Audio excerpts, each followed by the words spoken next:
Ladies and gentlemen, welcome to episode 12 of the BillyJoe Podcast. I am one of your co-hosts, Billy. Guys, you're probably asking why I'm sitting in this chair. Joe, obviously, Joe's not here with us today.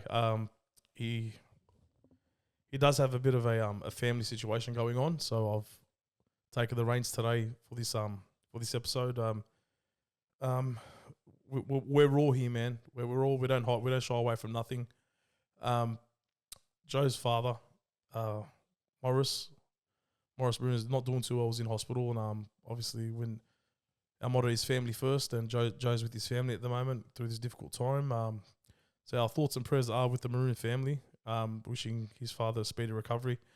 It won't be, obviously it's still going to be a great episode, but Joe, just thought I'd let know we're all here thinking about you and the family, mate, and prayers and blessings to you all. Now, on another note, we do have two very special guests here in the studio today, ladies and gentlemen. I will introduce you to them in a second, but they do have quite a significant story.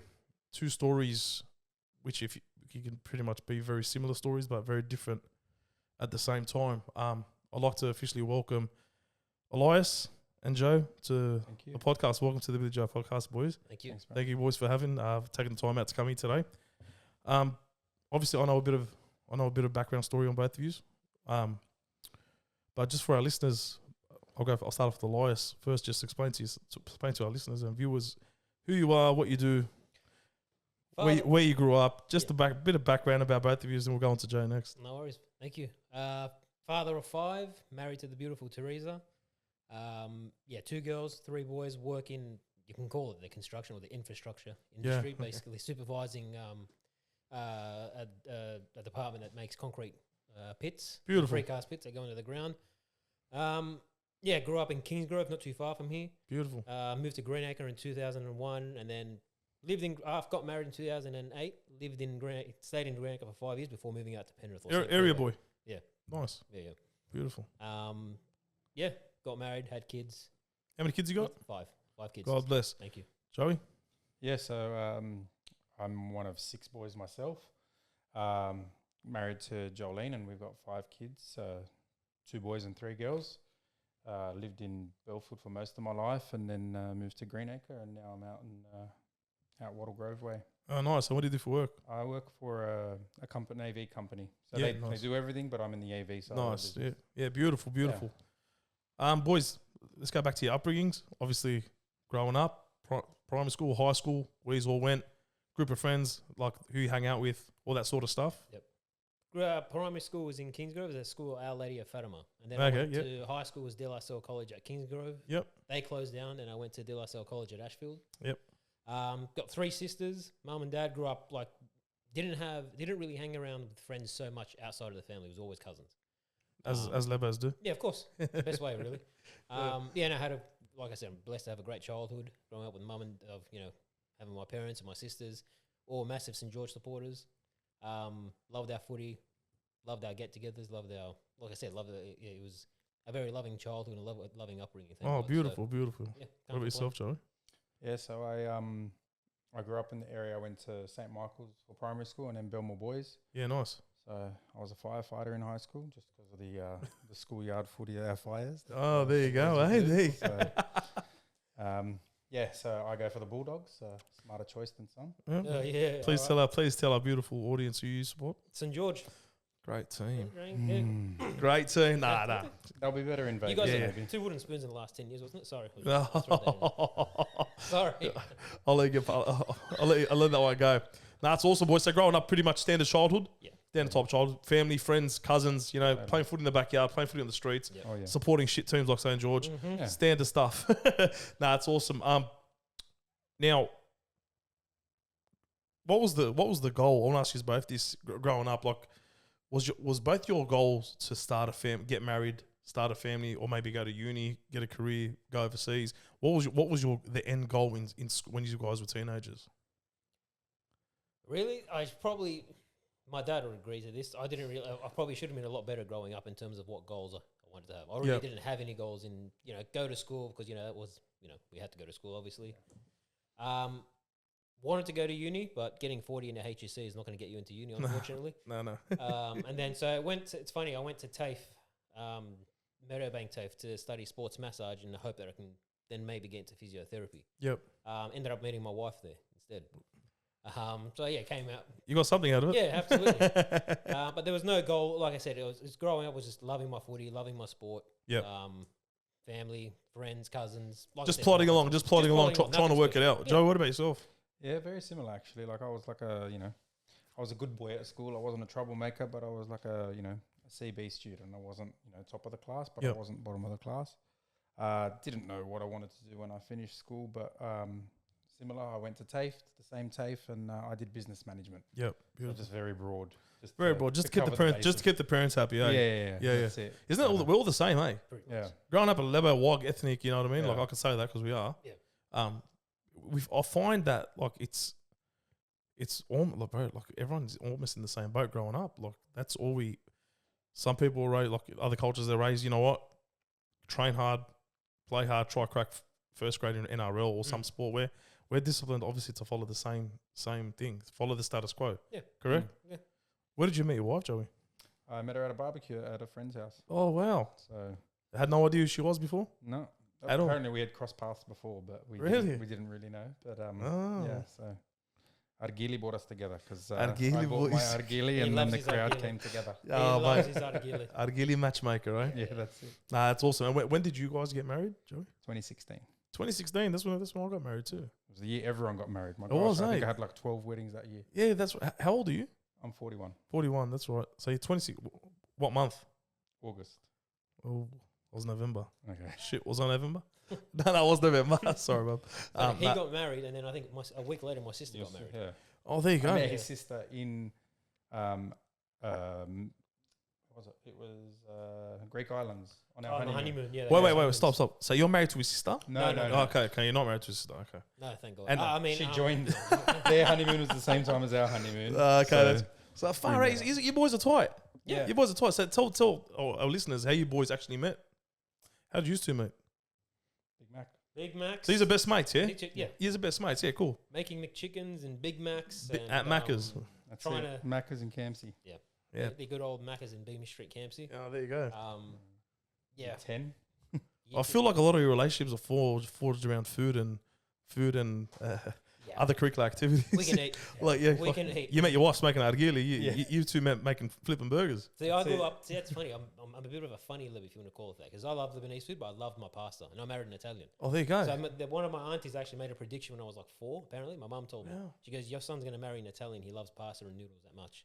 Was that just something she threw out there, or she was actually a psychic and she said it? No, I think she just threw it out there. But she Pasta on and my noodles. wedding Could have day. been an Asian. So. You know what it is, mate? Something we call the law of attraction. Yeah. That's what it is. And yeah, I'm a big believer in that. Like obviously you put positive and negative energy, but that's another topic for another day. Now, I don't know if I've covered this, but how many children do you got? 5. And how many children do you have? 5. God bless them. Thank God you. bless them all. So tell our listeners, what do you got? Boys, girls? Got 3 boys and 2 girls. So 3 boys and 2 girls. Yep. Oldest is.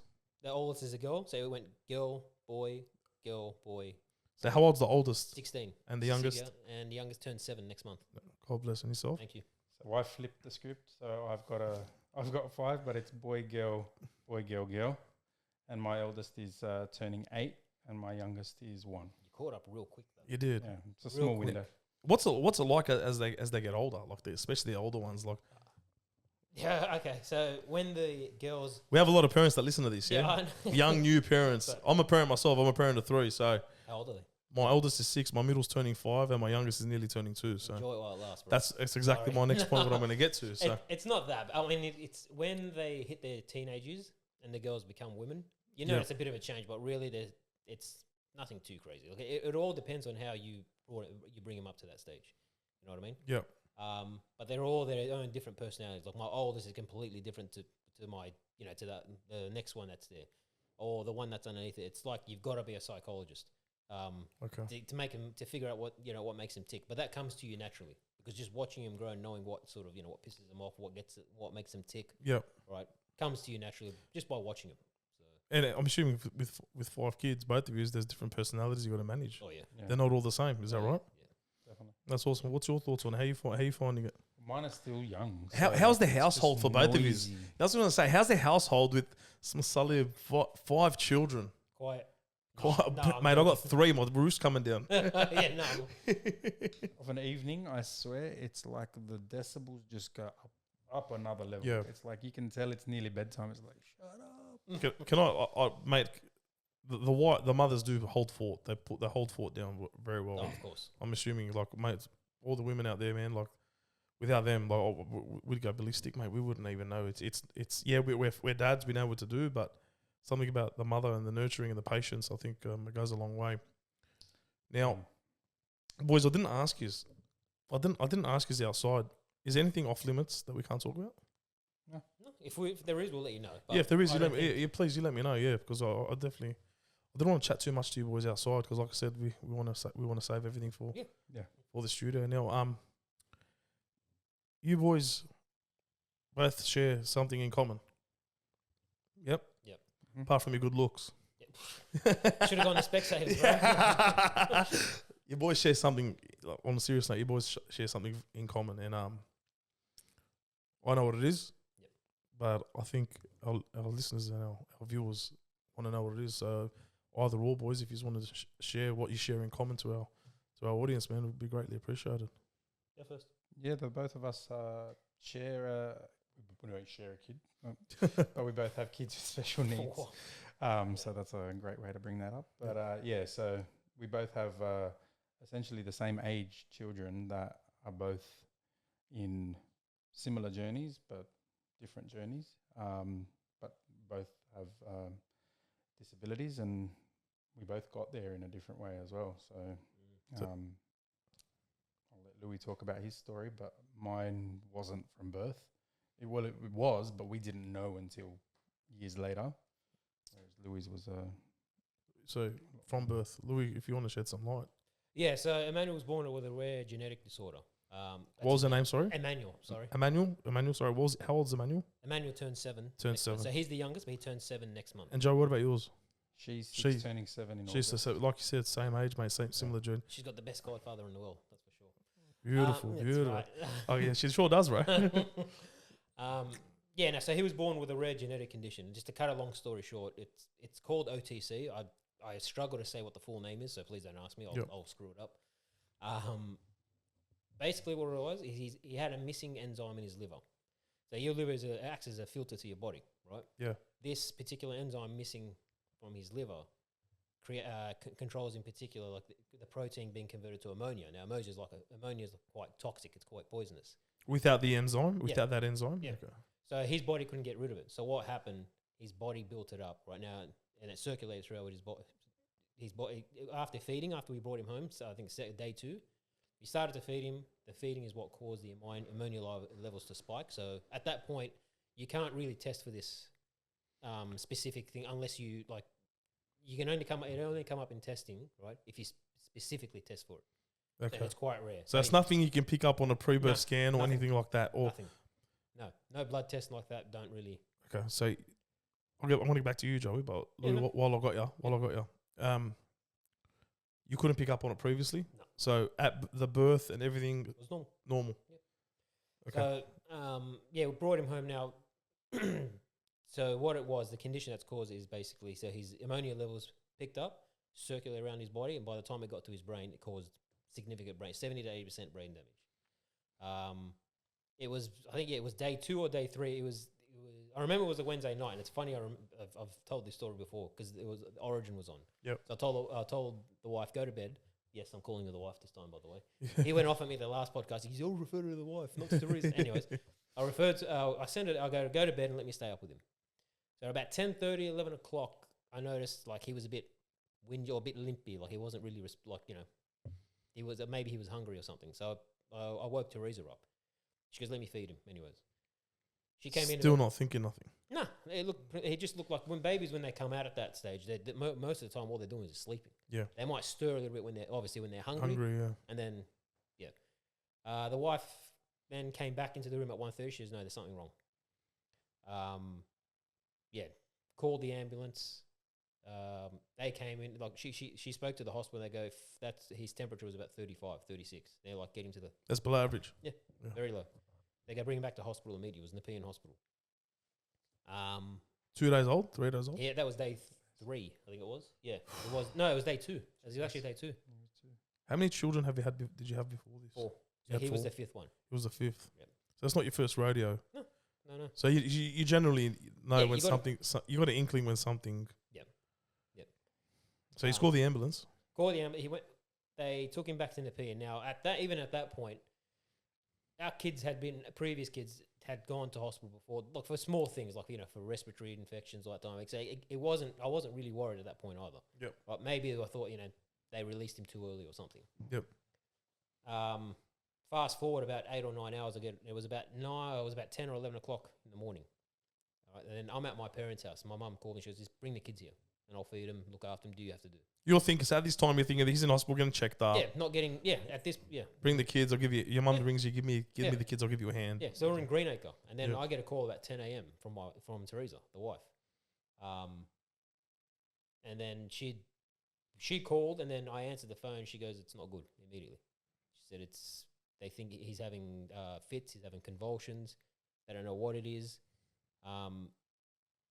They're basically saying like he's not responsive. He's basically limp at the moment, like he's asleep.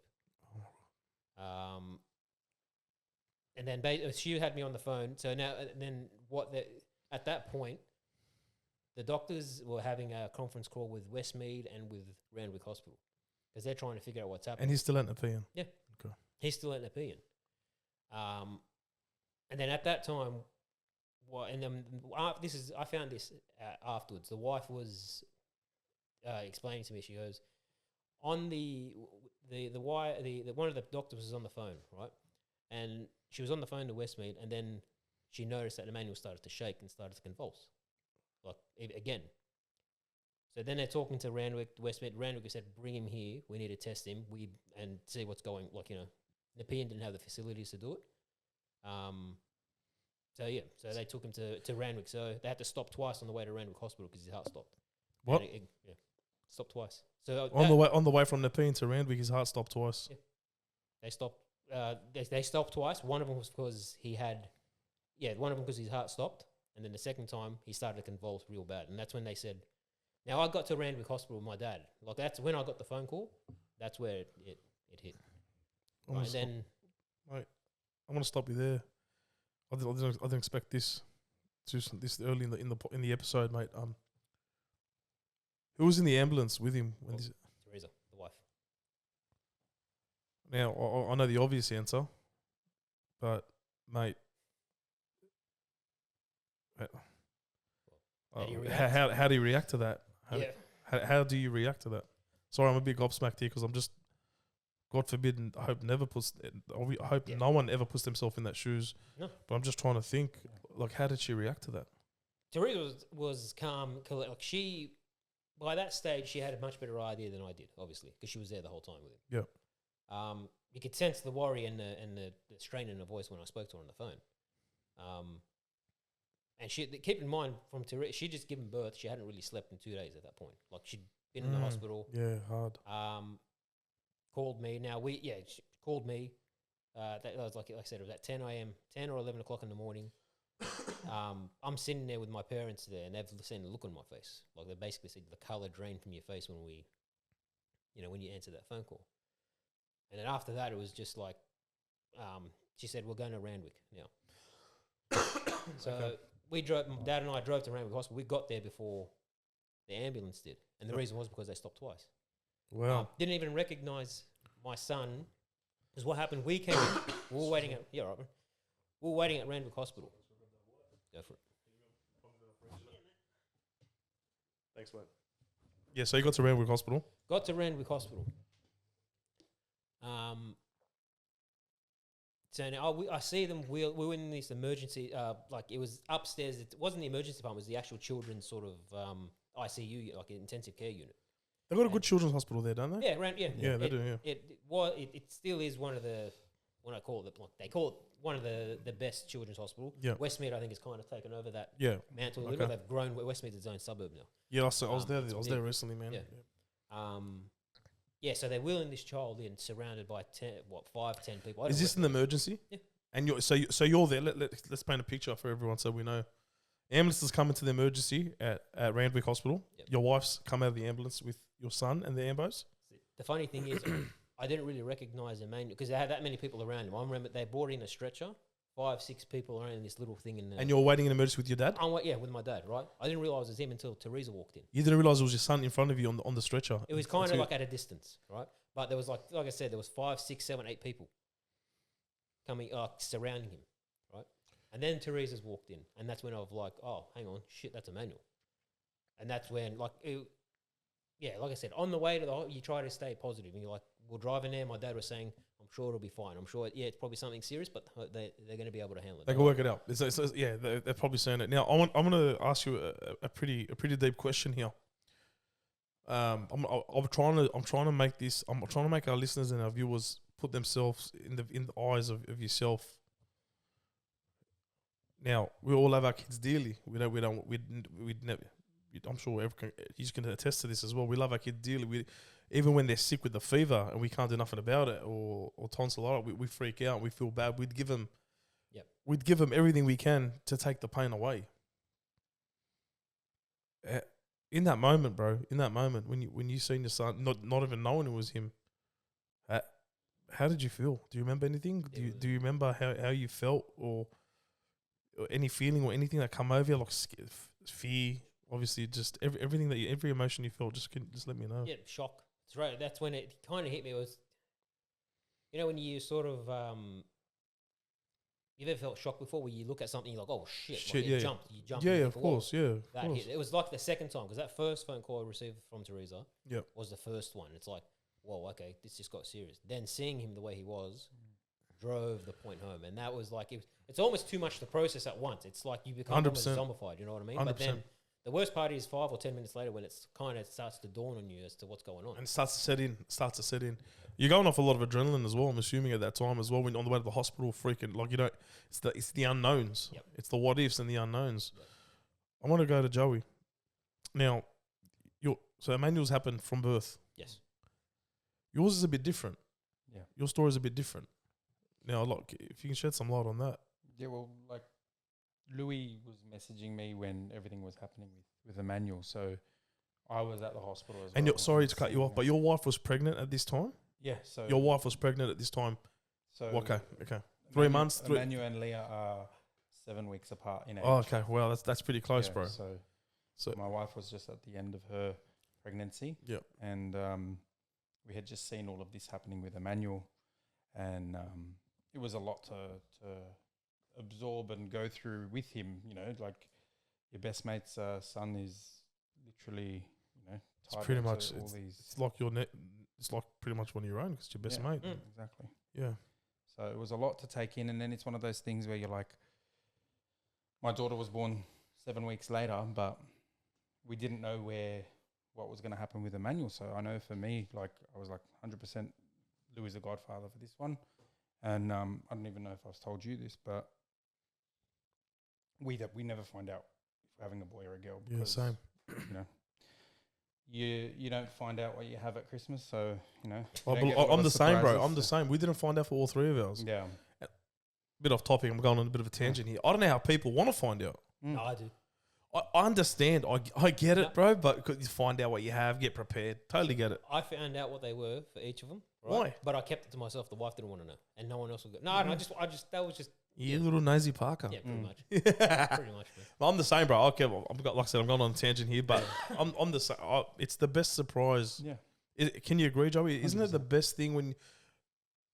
I got it wrong with Leah, actually. Oh, you pick him? No. So, Joel, thank God all of our pregnancies have been natural, but with Leah, the doctor told Jolene to pick her up, and it was my job to call it. I remember this. Yeah. So she had put Leah on her chest, and I just saw from the back, and when girls are born, it's all swollen, so it looked like can't tell balls. Mate, I had the same issue.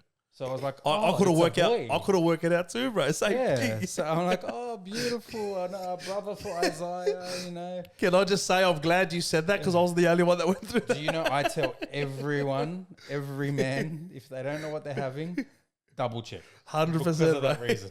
So you didn't know. So you're lifting it up. You're calling it. Marcus. She was Marcus for 5 minutes That's while they had mum and dub time. Mate, I got bad eyes on the best of days, right? Yeah. So my wife, I actually delivered two of my children.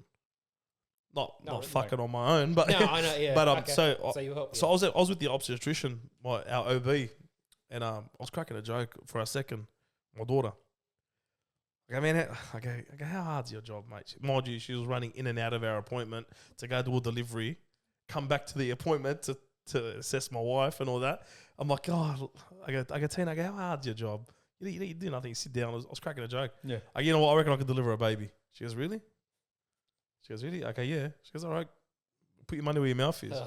This was 2-3 months, probably 2 months before Yeah. It was just one of those things you just say, you don't think of it.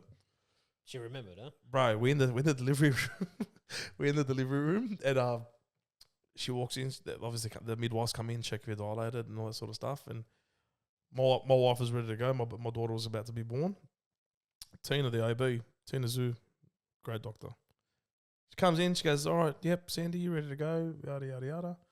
I'm just sitting, as men do. We're there for moral support. You know what I mean? Like, I hold my hand, Bob. You know what to do. You're at the halfway line. Yeah, the halfway line. You're there just as a pillar of support.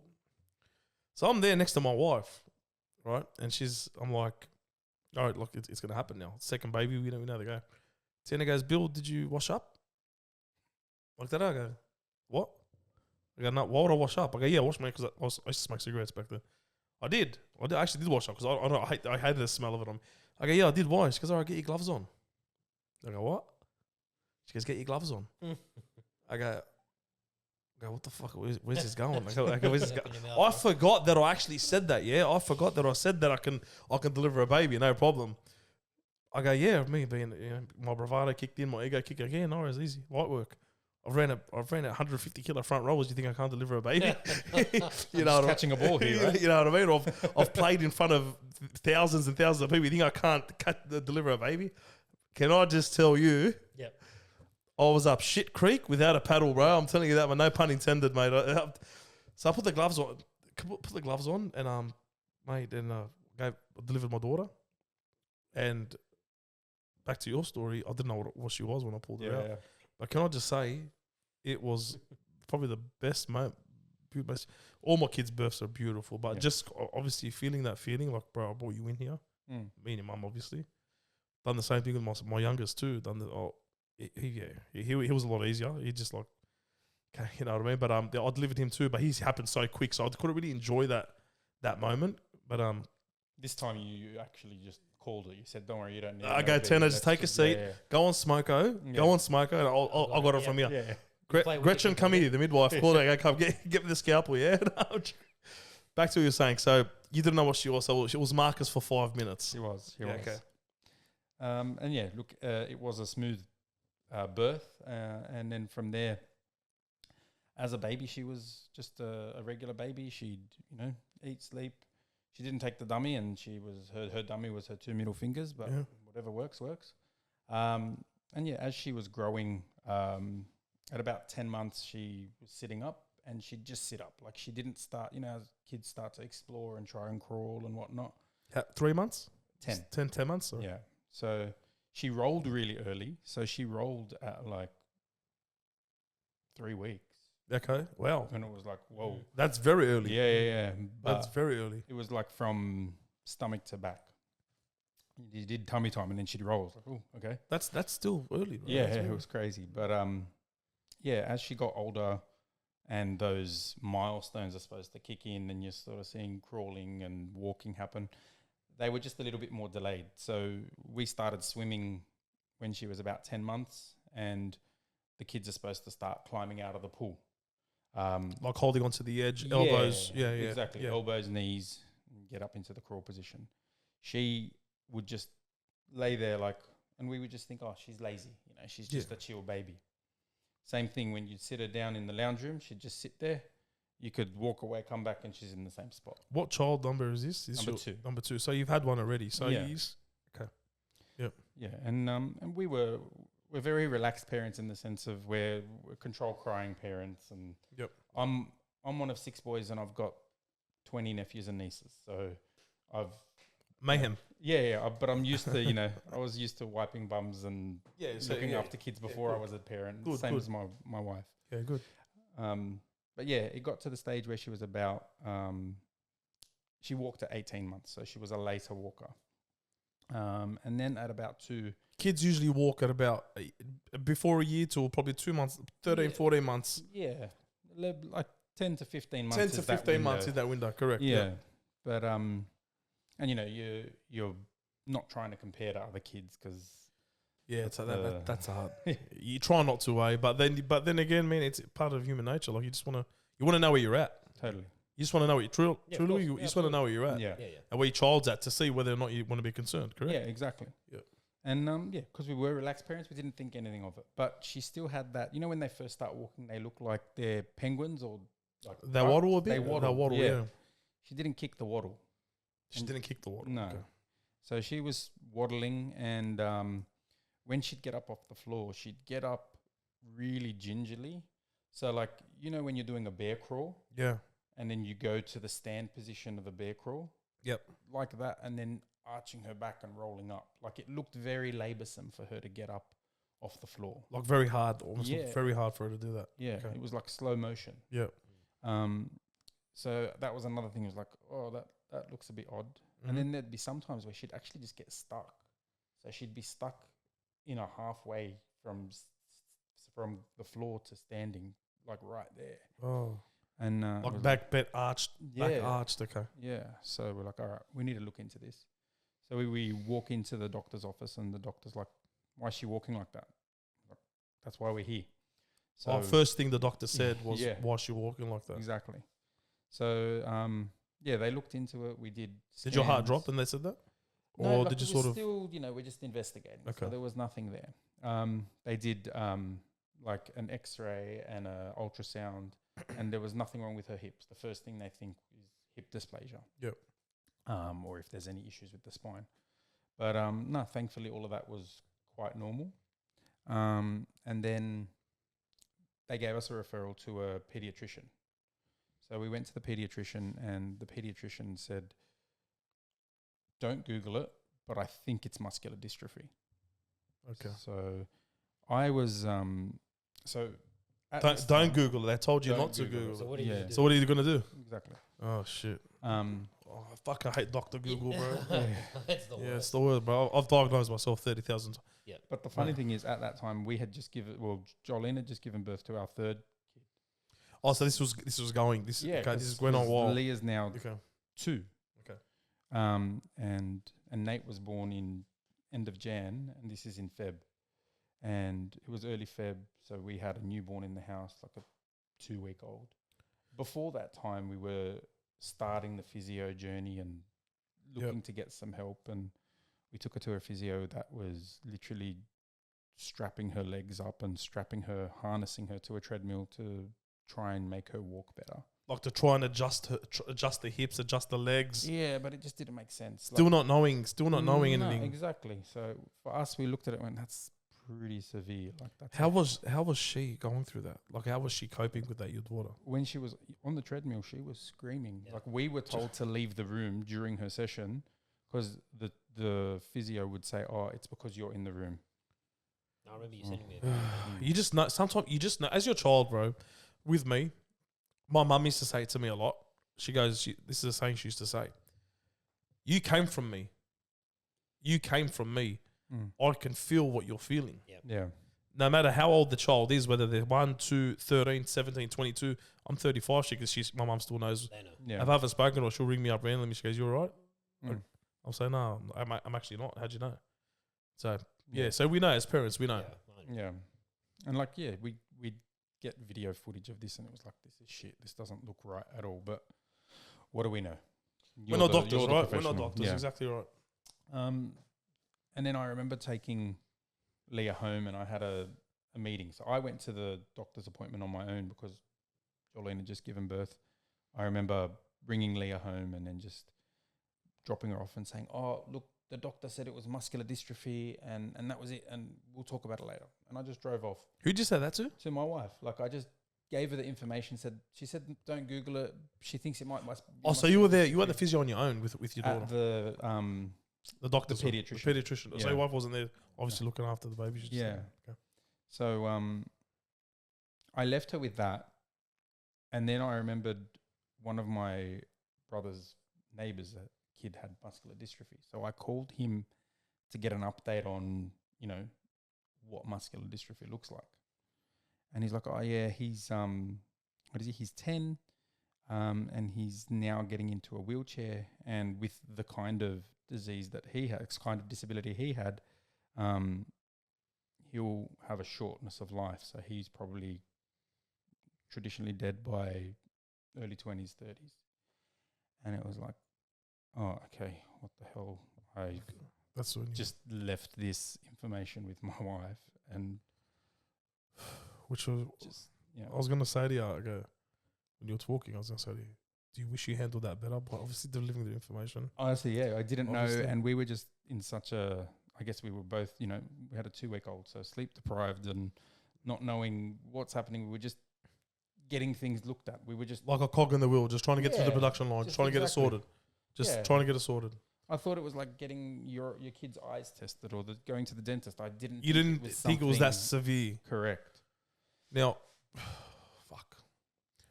You boys can swear on this podcast too. You Yeah. probably won't. We're very real here. So Yeah, no, that's fine. you boys telling me this stuff, me being a father of 3, it's not really. It's not easy to take for me. Yeah. You know what I mean? No, I can't imagine how you boys are handling it, which we'll get to that later. To our listeners and our viewers, muscular dystrophy She doesn't have it, by the way. doesn't have it. So- Oh, she doesn't have that. What does so- she actually have? We don't know. So You still she don't know? is Still undiagnosed. 5 years later, And she's she's now 7? she's turning 7 in 7. August. So her condition has worsened in the sense of she was able to walk and she could, do certain things for herself. Are you Whereas- telling me now, with all the technology we have in this world today, and the money we spend on Mhm. research, on, I'm not going to name names, but research with charities to help us find, you still don't know after 5 years No. what disease?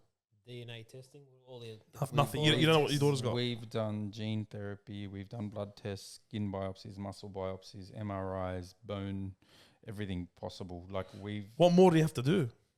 Is there Pray. something you're not doing? no, Is something there's they're not nothing. doing? We've literally done every possible test known to man, and literally just today we signed another form to do another gene testing that's new. We'll be one of the first ones to do this test in Australia, but it's just another gene test. It doesn't necessarily mean we're going to get answers. It's just another set of eyes on her paneling. Does this stuff cost money? Thank God, no. We do live in a great country. Like NDIS has been an amazing help That's awesome. as well. Yep. So like, Mate, I'm like I said, I don't know if you boys know my story about my old man. You probably don't know. My dad passed away about 7 months ago. Thank you so much, boys. God bless your families. Had a stroke, became a quadriplegic, and can I just say on that topic on NDIS, people can say what they want about them, and our country they can say what they want about our country, but bro, we live in the fucking best country in the world because of if I'm telling you, if NDIS didn't come and step in for my family and to look after and help us look after my dad, someone's selling a house. Yeah. oh, bro. Yeah. Maybe I'd 2. have 4 jobs. Maybe 2. Or mate, yeah, I'm telling you, somebody in my family is selling something. They don't even have things like this. They don't have even in America. Mate, Medicare, NDIS, none of this. 100%. Like in America, you're talking bills of like millions of dollars. Man. 100%, bro. Yeah. And I think they have private health insurance, but that, I don't. You're paying an arm and a leg for it, correct? But I don't think that's not covering for disability. Oh, no, definitely not. But When you're looking at like a wheelchair costs 70 grand. bro, you're right. I've still got my dad's wheelchair in my garage. Now, my aim, I can be greedy and sell it and profit, but my aim is to. I don't like talking about this stuff, but I'd love to donate it to someone that needs it. So whoever needs it, that's struggling out there, please reach out to us on the BillyJoe Podcast via Instagram or YouTube. Please let me know, because we know how tough it is out there, yeah, boys. 100%. We know how tough it is, especially in this economy that we're fucking living in. Yeah. You know what I mean? It'll take a shot at you, bro, and it kicks you when you're down. Yeah. Oh, look, we've got equipment that we're now outgrowing. So if you've got, listeners that need walkers for, toddlers or, sub You boys- 5-year-olds. I appreciate that, I mean? boys. Yeah, I'll let them know, man. Definitely, guys. If anyone else is in need, someone with a disability, and something from us, we can help. Yeah. Just please reach out, man. It's better going to you guys than just sitting there waiting. Like, we're not here about the money, man. It's all about helping people and put a smile on someone's face, right? We're doing something right, boys. 100%. Yeah. Louis, I'm gonna talk to you boys as a whole here now. Yeah. Do you boys ever think, fuck, let's wind back the clock? Do you think that you boys are put on this earth to become best mates for a reason, to share an experience like this? Do you ever think that God has put you together to both go through, like, not go through, I don't go through this, is not a word, to ride the wave and go through this journey together and support each other? Do you ever think that? It's either that or it's one big freaking coincidence. I don't believe in that, bro. I don't believe in a that's- coincidence. I don't. It's funny how Think about it, bro. I know. I get what you're saying. Like, it's either one big fluke or it is divine providence. Like, where there was a reason for it. I'll tell you God what. knows I'll tell you what a what's fluke. I'll tell you what a fluke is, bro. A fluke is, to me, winning bingo. Yeah, 100%. That's a fucking fluke. This is not a fluke, Yeah. bro. This is God stepping in. God stepping in. And Yep. you guys, obviously, as men, we find it hard to talk. You boys are best mates. I'm best mates. I've got two best mates. Mate, I couldn't talk to them for days. Yeah. But there's some stuff, bro. I don't know if I could talk to them Yeah. about. Just because I don't know, like, they're gonna judge. Even though they're my best mates, these guys are my brothers.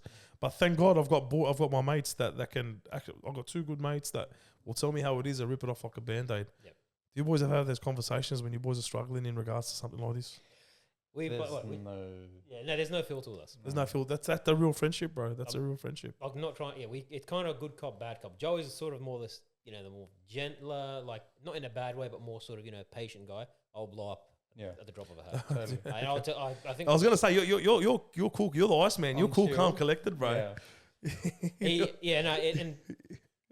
but we both need that. Sometimes he needs a bit Yin of a and kick. yang. Yin and yang, bro. Yeah, yeah. Sometimes he needs a bit of a kick in the ass. Yeah. And sometimes Sometimes he I need to be calm the taken down fuck a few down. pegs. Yeah, Okay. pretty much. No, Pretty mate, and it works, bro. Chalk and cheese. It does, but yeah, is it a coincidence? No, I think it can't be, really. Like, what are the fucking chances of being two best mates? Have you ever heard of two best mates that have got two children with disabilities? Never in my life. You know what I mean? Never in my I'm sure there's out there, but I don't know think two best sitting mates with that have the same fucking wallet. Yeah. You know what I mean? Like, Yeah. Yeah. like that's bro. So- Like, it's life's a journey, bro, and it's a beautiful thing. And boys, It definitely helps. Like, I think having, you can, having your best mate going through the same thing. It's because, like, we've said it before. Like, people are all well intentioned, but going through it and having that support with someone that's actually going through the same shit, Yep. makes the world a difference. 100%. You can both relatable. Yeah. Now, Joey, you said you still don't know. We still don't know what the issues. Yeah. With Emanuel, it's OTC. Yeah. Okay. It was. It was OTC. So- What do you mean it was? So how they manage that condition is that he has a liver transplant, and he had one when he was 9 months old. Oh wow. So there's a bit more to go in both the stories. So His story has just started. so you found, so okay, so back to you, Louis. Now you found out the enzyme. He didn't have that enzyme. Yep. He's in hospital. You didn't recognize him. What's happened now after hospital when you guys have found? Like, how'd you find out what happened? Yeah. So, And what's happened after? So when they brought him to the Randwick Hospital and they said we need to do testing immediately, whatever, we said go ahead and do it. Yep. They've hooked him up to. He didn't have no less than 50 or 60 lines hooked up. Hooked up on him like lines and Yeah. tubes, everything. So they had to filter his blood. They knew immediately it was something to do with his blood. Okay. Right. So they've hooked up. They've done all the testing. They came back to us. I think it was either a day later. Go, we're pretty sure we know what this is. So with the ammonia levels, they say we get worried, right, if it hits 800. Emmanuel's hit 1800. And this is all through his bloods. He's testing through his bloods. Yeah, but Okay. Yeah. And so his level hit 1800 and it stayed there, and that's what's caused the brain damage. Now, what they've said, this is what we think it is. So his blood, just to get it confirmed, while they were confirming that, because it's quite complex testing, It took, I think, a day or two for for the confirmation to come back. His blood was being filtered through a machine. So literally, blood being drained out of him goes through a machine back into his body, but it had to recirculate. So it's filtering his own blood plasma straight in and out. Yeah. So we're waiting. Like I said, no sleep. Had him baptized in the hospital. I remember when I said to the doctor, I go, "We want to get a priest in here to baptize him," and they said, "We think it's a good idea. He's not expected to last." Fuck. Right, how are you talking so casually about this, bro? Look, if you. Okay, I mean, fuck me, I know it's not casual. Sorry, no, don't mistake. But I got to process this shit too. This is when you make peace with it, bro. It's when you accept it, right? You talk about it in the hope that either it helps someone else or people can turn around. People might come up and go, "Hey, how did you make peace with it?" Because a lot of people out there that they can't make peace with a lot of things going on in their life, whether it's loss, say grief, going through a family member's disabled. Because I get it, bro. My dad was disabled after his stroke. My dad, and I know what it's like. But it's my dad. Not much. Touch wood. No, but it's not. You know what I mean? It's similar in the sense that you don't have a choice. You've got it for the sake of your mum, or your brothers or sisters, or your children, whatever. You've got to accept it, man. I'm not saying I did it straight away. It took a few months. Yeah. Okay. Because we didn't know just the magnitude of what was going on. Like, he was in hospital for close to 3 months. He didn't get out until, I think it was around September. So the first 3 months of his life, you pretty much close. I think it was probably just under 3 months. So were you able to hold him or anything like that? Was it incubator? Not for the first 4 or 5 weeks, no. Wow. Well, we have one picture with, I'll say that again, probably held him once, but it took about half an hour for them to get him off the bed because he had that many lines in him. Oh, my God. So what Teresa was saying, she goes, "I just want to hold my child." And they said, "All right, this is what we have to do." It was like its own full mission. But just going back, so we did the whole filtering. Now this is then they finally they got all the tests back, and I remember it was June. I'm pretty sure it was June 12th or 9th. I can't remember what day it was. They put us into a room with 20 doctors, professors, social workers, whatever. Me and the wife. Yep. They go, "All right, the results have come back." Right. And straight away they said it's quite severe. They go, "This is what's happened. We confirmed it's OTC. He's got brain damage in the severe category." They said 70 to 80% brain damage. We don't know if we know he won't talk. We don't know if he won't be able to eat on his own. He definitely won't walk, use of arms. We don't know if he'll breathe on his own. And we're sitting, and it's just hitting you, and wave after wave after. Now, mind you, this is 5, 6, 7 days after he was born, right? We hadn't slept. We hadn't. No, you obviously wouldn't, not eating. It was we were zombified, right? Yeah, no, you wouldn't at all, 100%. And that's when they said and then they explained that to us. They go, "Well, we have 2 options." Well, all right, what is it? The first one was we can let him slip away. Yeah, I'm joking. First option. Like what? Make him comfortable. Let God take him. Is that what you're telling me? Well, when you say let God take him, they say remove all assistance and let him slip away. No. And the second option was to continue treating, and then we go from there. Like they go, but this is what the picture is going to be like. This is what's going to look like. We're pretty we've done brain scans. Sorry. Yeah. Are you willing to let your son? How the fuck do they give you the option? Excuse my French. No. I'm trying to be good. How did they think in their right mind to that's even okay to give a parent an option? It's normal. Like which parent is going to say? Choice. Sorry, mate. That was their first choice. That was the doctors. That's what I'm saying, mate. Like. Who thinks it's all right to even ask that? It's more. Well, you think of all these laws that are being passed. It's pre-birth. More pre-birth. I understand. It's still not right. I'm totally against it. I'm calling for what it is. Whoever doesn't agree with me can agree with me. I'm totally against it. But mate, to get Louis, continue. Sorry, bro. No, you're right. So now obviously we decided no, we continue treating him. Of course. And it was funny because then it was almost like a little. I like to tell this story. It was almost like a little sign. We went back to the bed after we said no, and it was him like sort of. Emanuel had opened his eyes for the first time, kind of to let me. He looked at me, and I was looking as if it was his own little way. I think telling me, "Say no, Dad, I'm here. Don't give up on me." That's beautiful, bro. Yeah. And it was. We were never, like I said, it was the option one was never. That was his first time he opened his. After everything had happened. After everything had happened. Oh God. Yeah, it was like going through all that. It was like I said, and I can kind of remember. I can remember pretty much everything that happened. There are certain moments that stick out. That was one of them. The one was actually a day or two before with this one here. it was in between up until that point. It was just a roller coaster. We don't see any brain activity in Emanuel, so we think he's brain dead. Okay, no, we see brain activity. Yes, we do. No, we don't. This is what's happened. We think this, whatever. Anyways, and then I remember Joe and I went to lunch just around the corner. I think it was all Portos or whatever. And then he actually just, I kind of knew what was going on, but then when Joe just said, "You know what they're saying, yeah?" I said, "They're saying that my son's gonna die." He's like, "Yeah, that's what it sounds like, man." Like and he goes, "I'm not trying to be a dick or anything, but this is how." Like they're basically they're saying, like from what they're saying, what they're what's been explained, that they don't think, like they're saying that your son's not going to survive, and that's like you kind of knew it, but when it was put into words like that, that's when it kind of struck a deeper chord. You know what I mean? And it's just you sat there and for about 5 minutes. I was there, like, is this really this real? Like, do you feel like you were in a simulation, like it wasn't real life? Like what the fuck's going on? Sometimes you feel, like I said, you hadn't slept. You felt like a freaking zombie. You hadn't eaten. You're up and down. You hadn't spoken to your other kids in days. Fuck, that's another thing too, bro. You know what I mean? But like I said, thank God we've got. Like I said, I've blessed on both sides. I have great parents that they said, you don't worry about your other kids. You just go be at the hospital, do what you need to do. Oh, that's awesome. So we're blessed in that sense. Not, no complaints there. But then a couple of days later, we had that big meeting, and that's when they basically said we can let him slip away. And then even after that. Right, and then I didn't find this out for months. More like weeks after. Yeah. Joey and my sister Maggie,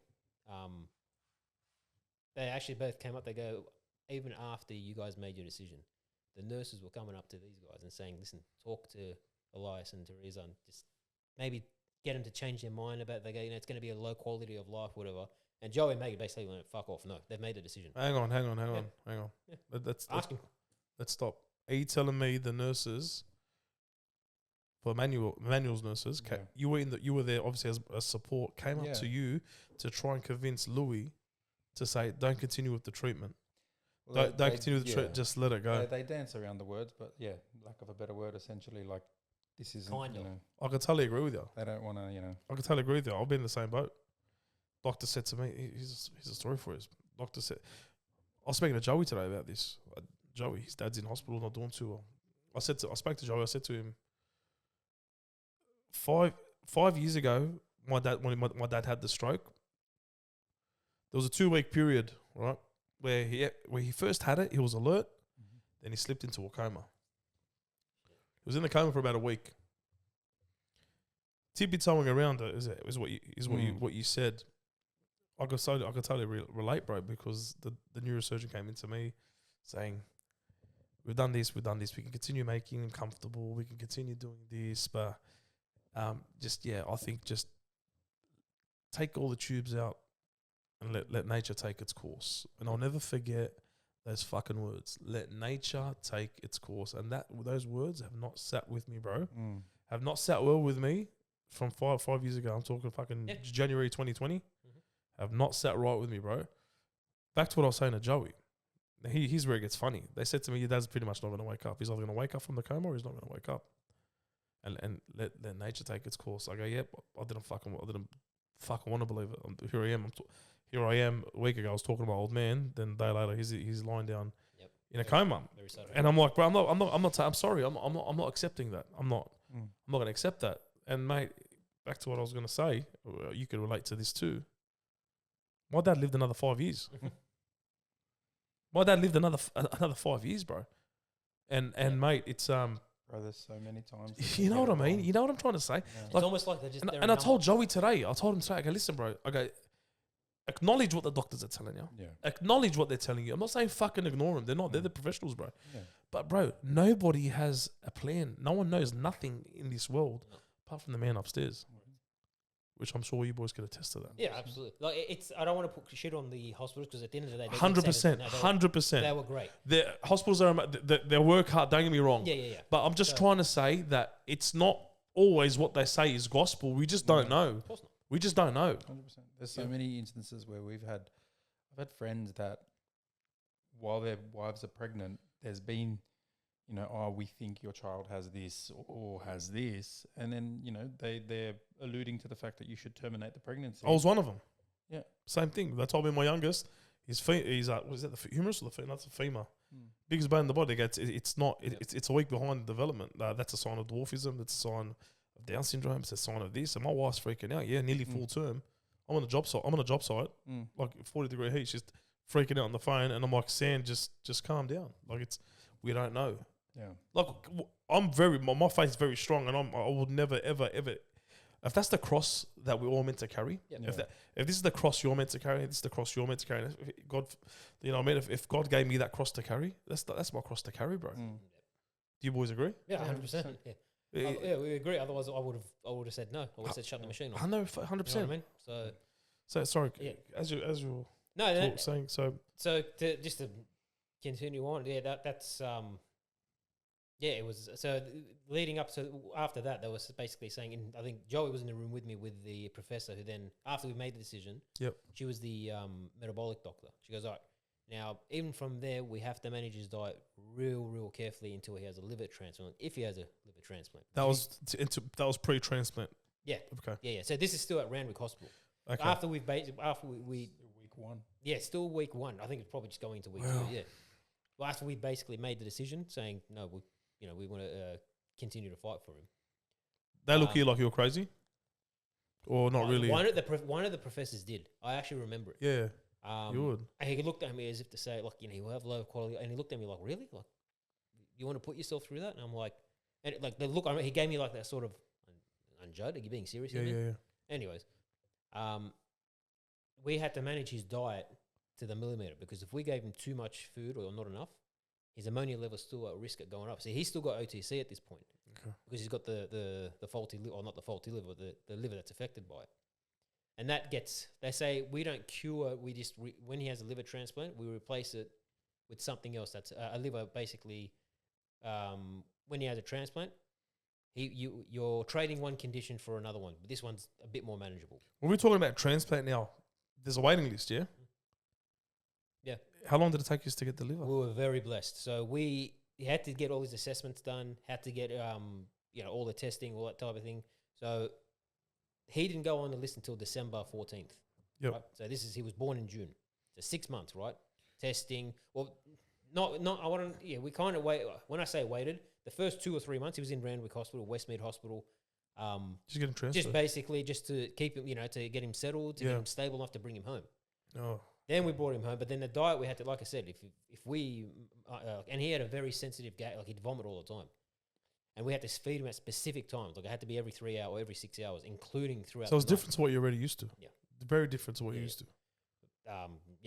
Like there's no handbook when it comes to raising children. There's no handbook, but the first from birth to the first 6 to 8 weeks. Yeah. It's robot mode. You know how much, what to give them, when to give them. But this sounds a lot different. And this is credit to the wife, to Teresa. We had to get this right, because even when he vomited, we had to give him again, because if he didn't have enough food, his ammonia levels went up. If we gave him too much food, his ammonia levels went up. We had to keep it level. My God, the pressure. Talk about the pressure. Yeah. Jumping at shoulders, getting up at 2 or 3 in the morning to give him his feed, right? And hoping to God he takes it. Anyways, that up until, he went on the list on, I'm pretty sure, December, I think it was December 14th. And I remember I was at work about a week later. Or I get a call, it was probably 2 weeks later. It was around, no, you know what, it was January. Sorry, first couple of weeks of January. Because then I get a call at work. And now the wife Teresa was telling me, she goes, you got to answer your phone if I call you, just in case they've said we've got to bring him into hospital because we've got a potential donor, potential match, right? So they said to us initially, average wait time is between 6 to 8 months. On the waiting list. So he was on the waiting list December 14th. December 14th. Okay. January, now he had his transplant on January 15th, right? We get a call January 14th. I'm at work. Teresa calls me. She goes, all right, we just got the call. And I'm busy at work. Yeah, the call. Well, what's the call? I'm on the phone. What do you mean? You're not expecting it. I'm like, what call? Yeah. I go, be more specific. She goes, the call, like, for his liver transplant. I'm like, right, okay, cool, awesome. Okay, you serious? She goes, Dad, we don't know that he's going to have the transplant until he's literally in that theatre, because they'll go, we have got a potential match. Right? So we took him in that night. Now it was, we took him in that night. They say, we'll wheel him in. He will be literally on the table, ready to go. We'll have the liver there, right? And until the surgeon okays it at that last second, because they still have to do some physical testing. Yeah, okay. of the actual liver. They have to wait for the liver to arrive.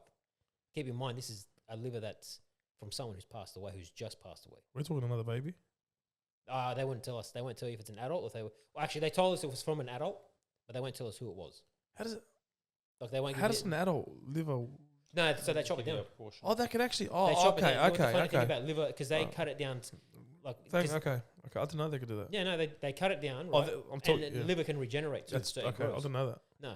No. So we got in, and then like I said, we went in January 14th, and then I might have my dates mixed up here. I'm pretty sure it was January 15th. 5 o'clock in the morning, we get a call. Everything's a go. Everything's fine. So they went in 8-9 hour operation. And the risks with that were as well. They got infection. So you weren't out of the woodworks yet. Not at all.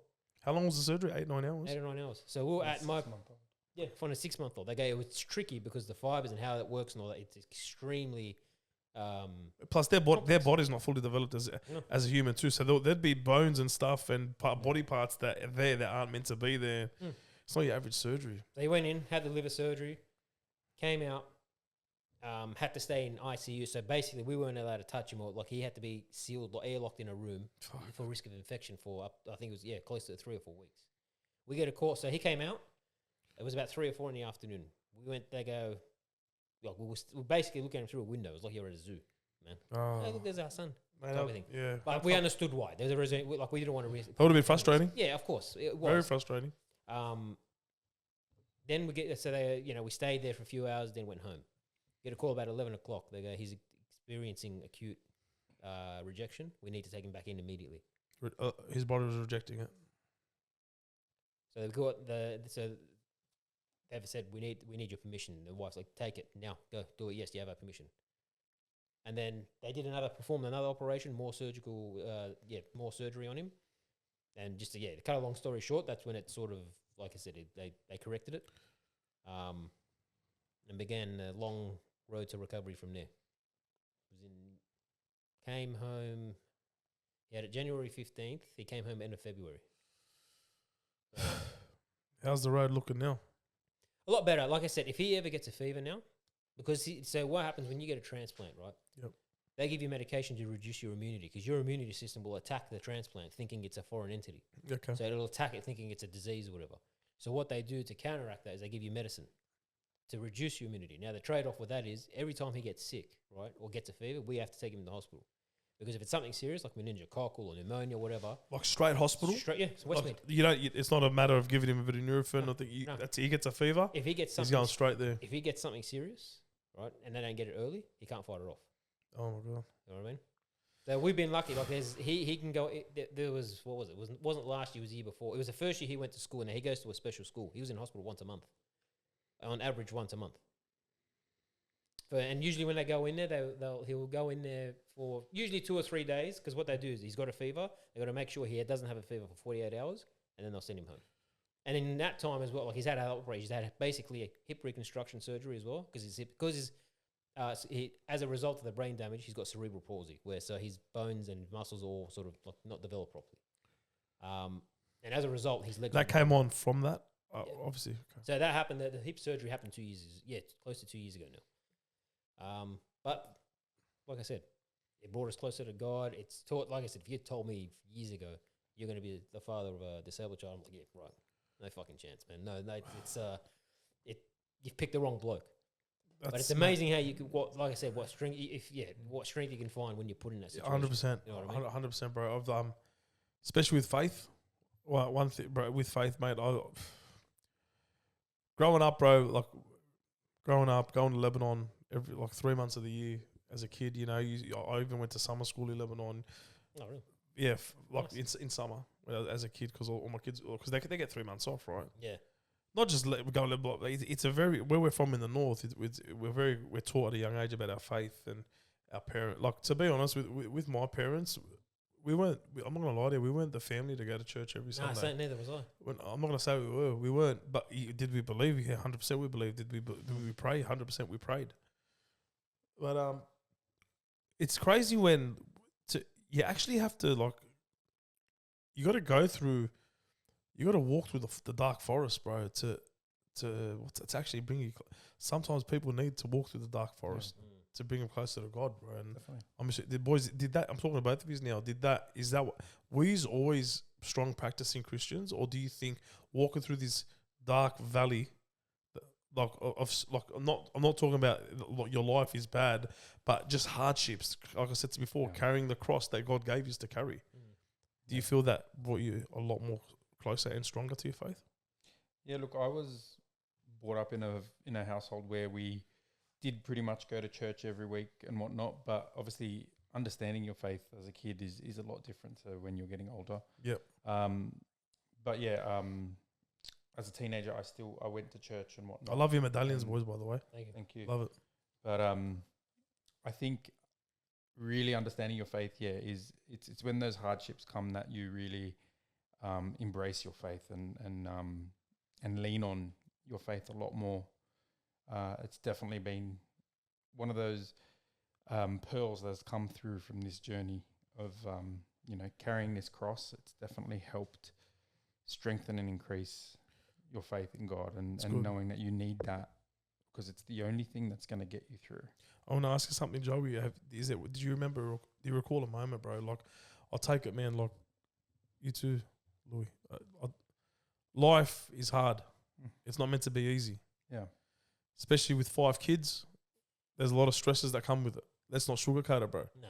Let's tell you how it is. There's financial stress, There's dealing with kids that are able and obviously dealing with kids in your instance that need extra assistance. Bro, once again, this is going to both of you. I'll talk to Joey first. Do you ever have a day where you thought, I can't do this no more? It's not that. It's exhaustion is definitely there, and it's not that you're giving up, but it's a matter of you're crumbling. You know what I mean? Like you definitely don't want to say I can't do this anymore because there's that urge and that need to be able to be there for your family. As the father of the family, and the husband, you want to be there to support your kids and your wife. And when we found out the news about what Leah may have, it was that moment when you realize okay, I need to be strong for my wife and my kids, but I also need to deal with this shit for myself. Yeah. So, I found it easier to lose it on my own. You know what I mean? So I would cry when Jolene would go to bed, or whenever I had that moment to myself to reflect. And then, that's when you do the, why me? This isn't fair. That's you what I was have going to those say. moments. Was there ever a why me moment? It's definitely there, but what I found definitely helped was, leaning on mates that were going through the same thing. Like that definitely helped. And the faith. We're very blessed to have an amazing church support network as well. What church you go to? St. Joseph's in Moorbank. St. Christopher's Holsworth. It's the Samaskins, the priests there. Yep. And I think Joe's spoken about them a few times. Amazing. The things they do very highly of them. Next level. So that's awesome. Father Chris came over to our house and, literally I just broke down. Yeah. And, sobbing like a 2-year-old kid in a priest's arms, just, releasing it all. And it sounds like a little thing, but it helped so much. That was my next thing I was going to say to you. Like, as men, we tend to bottle a lot of shit up. Yeah. We don't like talking about it. We don't like talking. I don't know why we don't like talking about it. I think it's more of a pride thing, Louis, and Joe. That's how I think. It's more of a pride thing. You don't want to drop your guard and just be vulnerable. But bro, that's also how we've been brought up. That's how we've been brought up. Culture, exactly. it's like no, you do. I've probably seen my dad cry once. Once, and shit was hitting the fan for it to happen. But yeah, you're right, bro. But in saying so too, like, what's your advice? What's your advice to people going through shit? Because I'm sorry, you're fair. Like, I wouldn't call. There's people, a lot more worse people out there. Don't get me wrong. And I see. Our kids are blessings, no matter no matter what they are. You know what I mean? To you boys, I'm assuming your children are just your children. Yeah. In your eyes, they're just your children. Yeah. I've been guilty. I've got my heart, bro. I've got such a soft heart, right? I'm the type of guy, like, bro, if I'm in the shopping center and I see a kid in a wheelchair or something, bro, I'll turn the other way and start crying. I can't. This is before, bro. I was a dad. Mm. I can't, bro. I just can't. Anyone in general. Yeah. And then I think to myself, I go, bro, what am I stressing about? Mm. Do you take, like, I've said this before, I've said this plenty of times, but the small things like stress you out these days, boys, or do you just like cruise it? Like, yeah, whatever. Yeah, it definitely feels like pebbles now. But Yeah.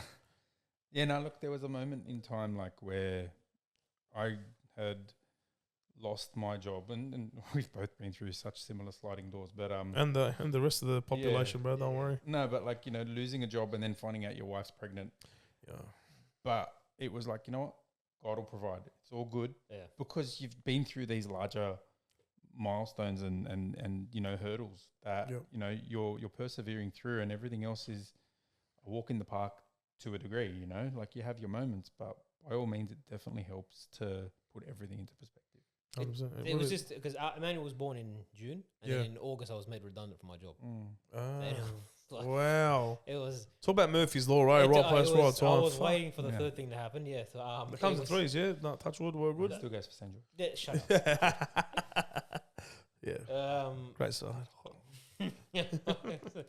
Yeah. So, so what was it the motion in that? Like, how'd you handle that? Honestly, at that point, I mean, I didn't really like that job, to be honest with you. So it kind of came as a blessing in disguise, but at the same time, you know, I'm not trying to sound rude. I think blessings don't pay for your mortgage. You know what I mean? That's true. The reality still is you have to provide for 100%. provide for your family. But in terms of everyone's different in how they handle it. I hate talking to people.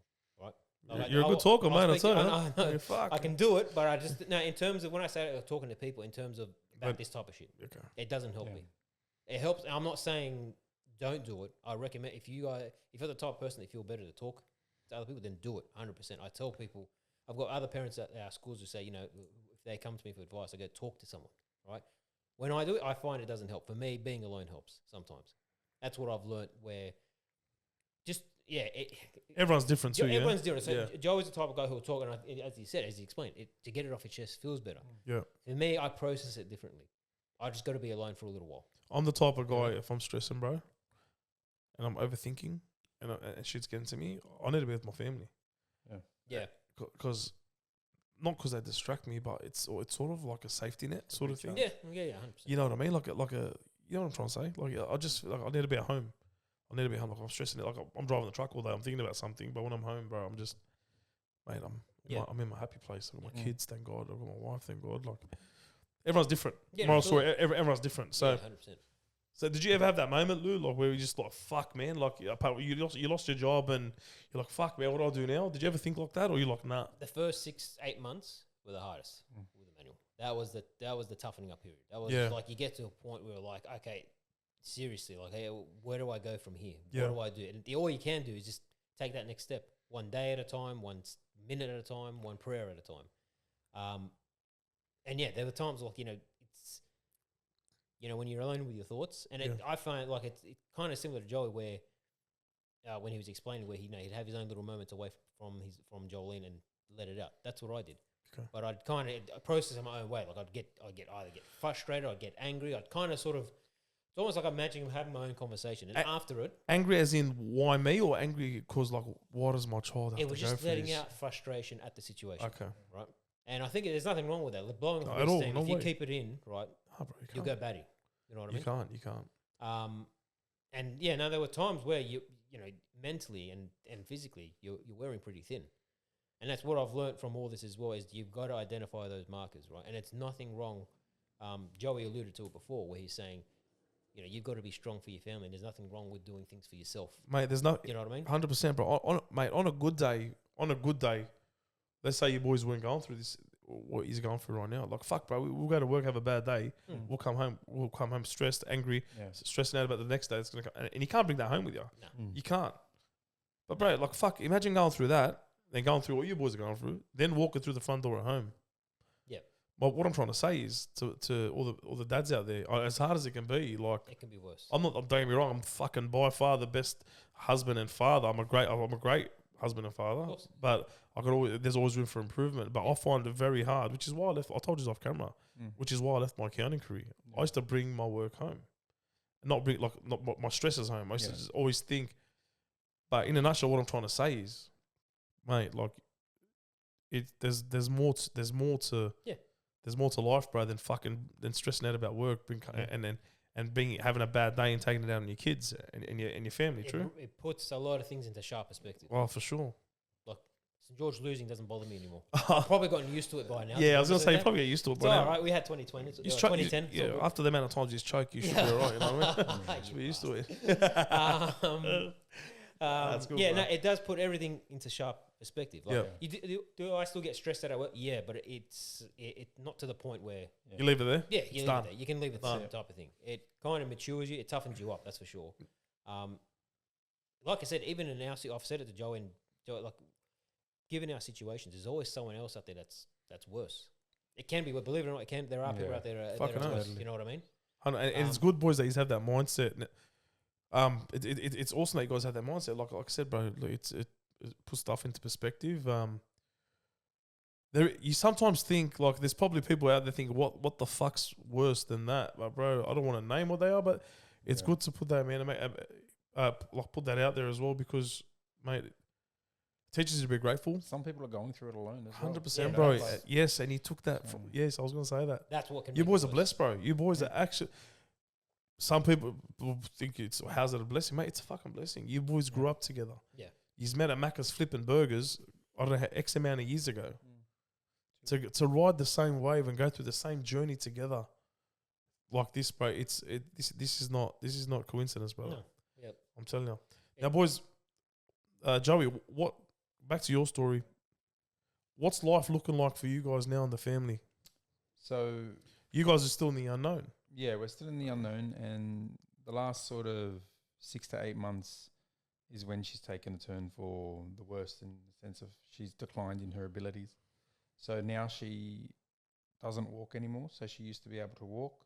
It's been, a year and a half that she's had a wheelchair, but the wheelchair was meant to be there to help her, not to be her main mode of transport. And it's now, like, timing was perfect, because literally it became necessary that it is her main mode of transport, because she just can't walk. She can't stand anymore on her own. She can't. There's days where she can't even feed herself. So her limbs and her muscles are just giving in, and they don't know what it is. And that's the hardest thing, because it's like, this is where we are today. What is tomorrow? You know, so you can't think like that, because you need to live in the moment, but you also need to be there to give her the best life. And thank God she's a happy girl. She does wheelies in her wheelchair because she can for now. But what's next is, her next chair is a full-time chair that's, 190 kilos. And, it's not something I can just pick up and put in the boot anymore. Yeah, I know, bro. She now needs hoists. We're putting ceiling hoists in, and mobile hoists and commodes. So we're now going into Louis' life, in the sense of they've got that equipment already, and that's what we're heading into now. But I was gonna ask you, because you just don't know, you still don't know, and I hate to talk about this. Like, if you don't have to answer this, but you said you knew a sort of a life expectancy with this situation. I'm assuming with Emanuel. Now, with you, do you have any idea? No. Not that we're meant to know, because no one knows at the end of the day. But they can't really confirm if it's, deterioration to that point, that it's a shortness of life. But it definitely plays on your mind that, if things are heading in that direction, what is next? So, we pray that that's definitely not 100% on the cards. But you have to also, you got to. But let's call a spade, bro. You see your daughter getting worse. It's only natural that you're going to ask yourself that question, or where does this end? Yeah. You know what I mean? Sorry, bro. I just need a second. Yes. Yeah, right. No, that's why, like I said, in many ways, in a lot of ways, at least we've got closure from when I say Teresa with Emanuel. But being probably in Jolie and Jolene's, where they're flying blind, right? And they don't have it's as much as we, like I said, you need not having that closure, like not knowing what's around the corner. It's I'm not speaking on Joey's behalf. From my perspective, it would be fucking scary, man. That'll fucking eat, bro. That'll Like eat me that alive. would give you that's the thing, and it's why when I speak to my kids, they go, oh, you know, when if Manu gets sick or whatever, it could always be worse. Did you ever? Was that your biggest fear, boys, when you first had kids? Was it your biggest fear to ever have something like happen? That was because, to be honest, bro, I'm an overthinker, bro. I'll tell you straight out. Yeah. No. Every scan I'd go to, I'd freak out, thinking they're gonna tell me this. There was a scan we went to. Bro. Yeah. Fucking, I've never told anyone this, bro. But there was a scan we went to, bro. They took my wife in. It was during COVID, so it was one person at a time. I was in the waiting room, masked up, and she was in there a while. I'm like, bro, what the fuck's going on? The nurse called me in. She goes, Mr. Warden, please come in. And I got my wife's laying on the bed for the one. I think it was the 8-week scan or the 12-week scan. My wife's laying on the bed. And I walked in, I looked at her. She's fucking bawling her eyes out. Still, the shock thing, we were talking about before, I didn't know what the fuck's going on. It was a third. Third child. So 1, 2, 3, all good. Production line. We knew exactly what was going on. She's lying on the bed. And they go, what's wrong? Because they can't find a heartbeat. And I was like, nah. It's not meant to be like this. It's not meant to be like no. What do you mean there's no heartbeat? Fucking, this is the 12-week scan. We were 3 weeks ago. There was a fucking heartbeat. What do you mean? If we done the scan through, and bro, from that moment, bro, I was just like, fear. Because we lost another one after that. Yeah. And I was just freaking me out, and it was just my biggest fear, finding out if there's something wrong, and if having to deal with that's my biggest fear. Like, so that was never. You never thought that, never crossed your mind or anything? Like, you pray for a healthy baby, but I never delved deeper than that. I never let stresses get to that point of what could it be? Because you just gotta. If you stress about everything like that, you're never gonna rest. Yeah, for sure. Like, and they get it wrong so many times in the womb because the baby's developing. Things aren't going to necessarily tick a box every week. Yeah. And, look at you when you were a baby, you were probably walking at 10 months and I walked at 12 months. Who's to say that the baby growing isn't going to grow differly at a different time in the womb? Everyone grows different on the outside too, you know what I mean? Let alone on the inside. It's the same with fruit on a tree. So obviously you guys living life now, obviously adjusting. Yeah. Getting stuff, obviously, like you said, the hoist, the ramps, I'm assuming, and all that sort definitely. of stuff. But obviously, enjoying it every moment, yeah? Of course. Yeah. What about you guys? How's it looking for you? Where's Emanuel at? What he's doing? Like, how is he? So he goes to school. Yeah. He's... Sorry, does your daughter go to school? Yeah, she goes to the local public school. Beautiful. Emanuel goes to a special school. Yep. And like I said, apart from when he has to go into hospital, life is okay, man. Like, it's not... People say, how can you say it's not too bad? It's like you adjust, you adapt. It's not bad by our standards. It's just your family, mate. That's it. That's all it is. You're going home, it's your family. That's it. That's it. And thank God, like I said, we get, like, Teresa and I get involved, in the school community. I coach my daughter's basketball team. You can have a not semi-normal life. Like, you can still do things right. Just a bit differently. In spite of that. Just a bit differently. Just a bit You differently. know what I mean? So really, I got no complaints. Like, it's... People, some people say to me, "Oh, Emanuel, like, is he a blessing? You wouldn't have him any other way." I go, "No, I'd have him healthy for sure." For sure. But you were. It's funny how you find strength where you didn't have, and you make it work. Don't ever underestimate your ability to adjust and to change. Right? I had to make plenty of changes personally, for the sake of my family, for the sake of Emanuel. Not just we made a very early on. I think it was after Emanuel had his transplant. Teresa and I were just discussing. We said, we've got to make sure that as hard as this is, our other kids need to have their childhood. It can't be it's going to be affected by this, right? Yep. Amen. But we need to make sure that they have their childhood as well. Amen. And thank God, even now they love working with. Like, my two daughters are practically nurses. Like, they'll feed him. He can't eat through the mouth, so he's got a tube in his stomach. He's got the peg tube. Yeah. Same as my dad. Yeah. Has to get changed. Has to get changed every 6 months. Yeah, Yeah. we always keep 1 or 2 spare in the house. The wife changes it. Oh, you She's do it yourselves? Yeah. Oh, bro, that's she game. learned how to do it. She's okay. she's brilliant, Teresa, with that type of thing. She's a manly supporter, but that's all right. We're not perfect. None of us are perfect.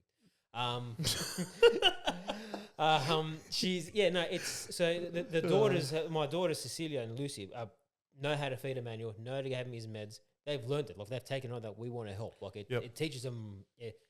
Some blessings that come out of this is that the fact they grew up with a brother like Emanuel, right? It's not that it's hardened them, but it's taught them a lot. And I think it's going to be really, really good for them going out into the world. I agree. You know Totally what I agree. Obviously, they had to handle situation. Yeah. They adapt to different situations. You know what I mean? Like even awesome. Early on, when we would take Emanuel to hospital, they'd be like, you could hear a pin drop in the van, and I'll speak up. I go, "What's going on, kids? I wish Emanuel didn't have to go to hospital." I go, "Well, it depends how you think about it, right? Yep. Yeah, he's in hospital. He's sick, but he's in the best place he can be at the moment. He's being looked after. Okay. And that will, over Totally time, agree. they got, over time that helped. But is it hard sometimes? Like every now and then, yeah, you have your little flat point, your flat spots. But it's being able to, We all do, bro. yeah, but it's being humble enough to accept. All right, I just need a day or two or whatever it is, just to have a break. Yep. The wife will step up, or if Teresa's feeling down as well, that's when you need to step up. You bounce off each other. Obviously, it's a marriage. Like I'm talking, Of course, yeah. I'm talking, common sense here. But believe it or not, man, look, there's some families out there that don't have that, that are struggling with children like this, and you hear stories where the husband or the wife take off. Like it can be a lot worse. That's fucking crazy, Yeah, it bro. is. That's I don't know fucking how crazy. you can do that, but I don't know anyways, I don't know. but like I said, life at the moment can't complain really. Like it's day in, day out. It's Groundhog Day. It's beautiful. That's it, mate. Mm. Boys, we've been going for about an hour and 27 minutes, mate. So we are going to wrap it up real soon. Boys, just before we do go, are you boys a part of any charities or anything like that, or nothing like that you want to plug, you want to shout out, or no? Nothing official. We've done a few fundraisers for Emanuel. Hey? Yeah. It's Jeans for Jeans Day time at the moment. Yeah, it is So Jeans for it's- Jeans Day time. We've done, Emanuel's been a part of the promotions the last few years. So if anyone can donate to Jeans for Jeans Day, or just Send us the links. Send our Instagram page the link. We're happy to post it. Our producer Phyllis, aka Phil, he'll post it once the episode drops, man. Once it airs, he'll drop all the links. Anything from now till then, we're more than happy to support you guys, even in the future, man. It doesn't end here. If you guys need any help with promotion in any fundraisers or anything, let us know. Thank you. We'll be more than happy to jump on board and promote for you guys. But any last words, boys, to everybody out there, to all the dads especially, the men, anything out there? I'll start with you. Look, Louis, I'll start with you. Look down the barrel of the camera. Just any advice to the men that are going through tough times. Just a bit of words of wisdom. Take each day as it comes. You're not weak. I've seen this on. You probably have seen this on bumper stickers. It's not weak to speak. So if you need to talk to someone, don't be too prideful enough to think that you can handle this on your own. You're fooling yourself. You won't be able to handle this on your own. I've had to, acknowledge that. Joey's, explained that as well. Speak to someone. Stay strong. Stay strong for your family. Pray. Do your best. That's all you can do. Take each minute as it comes. And going back to what you think, overthinking as well. Try not to do it as hard as it is. Yeah. Try and take it each day as it comes. I'm getting better. Do it in bite-sized chunks. Yeah. Because if you try and do it, if you try to think too far ahead, you'll find you drown. You find yourself drowning. You know what I mean? And it does actually affect you in a negative way. For sure. Just take each day as it comes and stay strong. What about you, Joe? Yeah, look, definitely make sure just stay strong for your family, be there for your partner, and it's not a bad thing to put your relationship first sometimes. I think it's very important to make sure that not only your relationship, but you as a person, make sure that you're the best version of yourself for your family. If you're not in a good way, then your family is not going to get the best version of you. So that's definitely very important.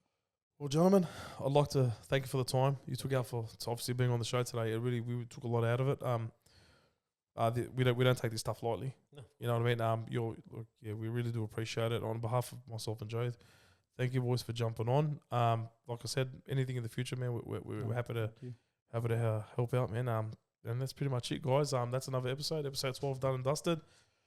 Tune in. Obviously, we're dropping episodes every week.